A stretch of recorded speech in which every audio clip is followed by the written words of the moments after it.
He smiled like the West itself was smiling with him. Bright teeth, a battered hat, a horse that seemed to move exactly where he wanted it to. For almost a decade, that smile belonged to one man on American television. And his name was Doug McClure. You probably know him as Trampas, the cowboy from the Virginian who somehow made you feel like everything was going to be okay. But here's the question nobody really asked back then. What happens to the man once the cameras stop rolling and the hat comes off? Because behind that easy grin was a life that kept knocking him down: 5 marriages, 4 divorces. A career that peaked so early he spent the next 20 years trying to prove he was more than one character. And finally, a fight with cancer that ended everything at just 59. Stick with me, because the ending of this story is a lot heavier than that smile ever let on. Let's actually understand how this happened. Doug was born in 1935 in Glendale, California, to a fairly ordinary middle-class family. His father crunched numbers as an accountant. His mother wrote for a local paper. Nothing dramatic, just sun, ocean air, and a boy who would rather be outside than anywhere else. And what he loved most, even before Hollywood ever crossed his mind, was horses. He learned to ride as a kid, had his own horse by high school, and spent his afternoons in the saddle instead of in front of a mirror rehearsing lines. Add in football, basketball, surfing. This was a kid built by the outdoors, not by a drama coach. Here's the detail that matters more than people realize. The summer before college, Doug spent 3 months working an actual cattle ranch in Nevada, waking before sunrise, handling livestock, sleeping when the work was done, not when a clock said so. While other California teenagers were watching cowboys in movie theaters, Doug was quietly becoming one, out in the dust, with nobody filming him at all.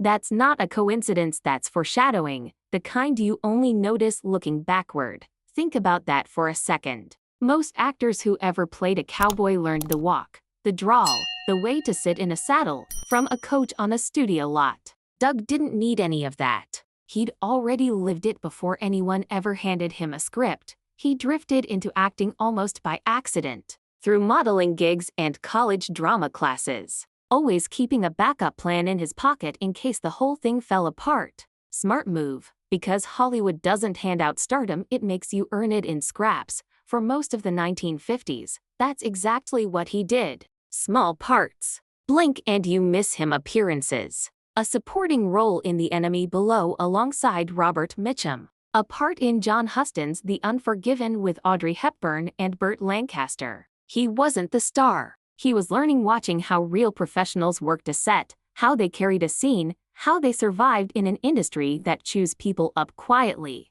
Then came television.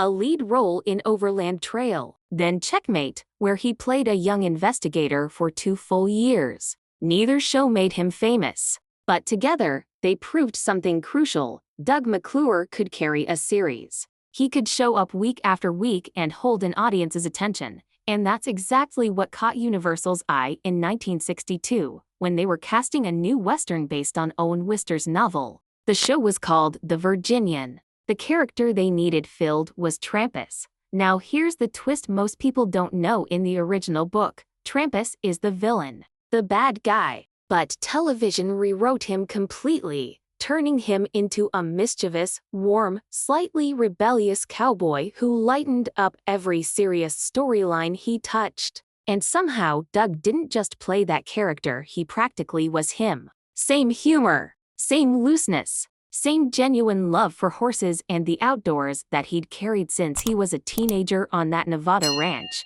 The Virginian wasn't a small show, either. 90 minutes an episode, nearly a movie's length, with a budget and scope most westerns of the era couldn't touch. And as seasons went on, something interesting happened. Audiences kept writing letters about Trampas, so the writers kept expanding his role. What started as a side character slowly became the emotional center of the whole show. For 9 seasons and 249 episodes, Doug McClure was there. Actors came and went. Lee J. Cobb left, Charles Bickford replaced him. Other names arrived and departed for reasons of their own, but Trampas never disappeared. Only 2 actors stayed for the entire run, start to finish: Doug and his co-star James Drury. Off-screen, that partnership became something rarer than a hit show, a genuine, lifelong friendship. Decades after the cameras stopped, they were still calling each other 3 times a week, just to talk. Not for an interview, not for a reunion special,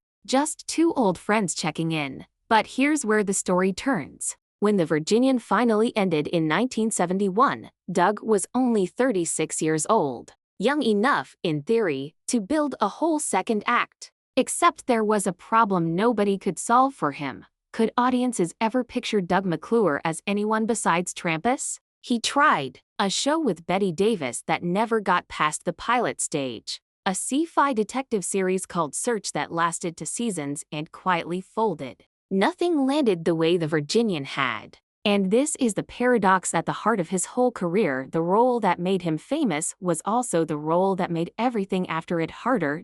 So Doug adjusted. Instead of chasing another Trampas, he found a new lane: entirely fantasy adventure films based on Edgar Rice Burroughs novels. The Land That Time Forgot. At the Earth's Core with Peter Cushing. The People That Time Forgot. Warlords of Atlantis. None of these made him a movie star, but they kept him working, kept him visible, and years later, they became genuine cult favorites for a whole different audience. Television kept calling 2 guest spots on Fantasy Island, Airwolf, Murder, She Wrote, The Fall Guy, and a run of other shows stretching across 2 decades. He also appeared in the sweeping historical miniseries Roots, standing shoulder to shoulder with one of the most important television events of the era. Then, in the late 80s, a brand new generation discovered him completely fresh, playing a small-town mayor and later a sheriff on the sitcom Out of This World. Kids who had never heard the name Trampas suddenly knew Doug McClure's face from their own living rooms. Notice the pattern here. He never stopped reinventing his footing, even without ever landing a second Trampas-sized hit.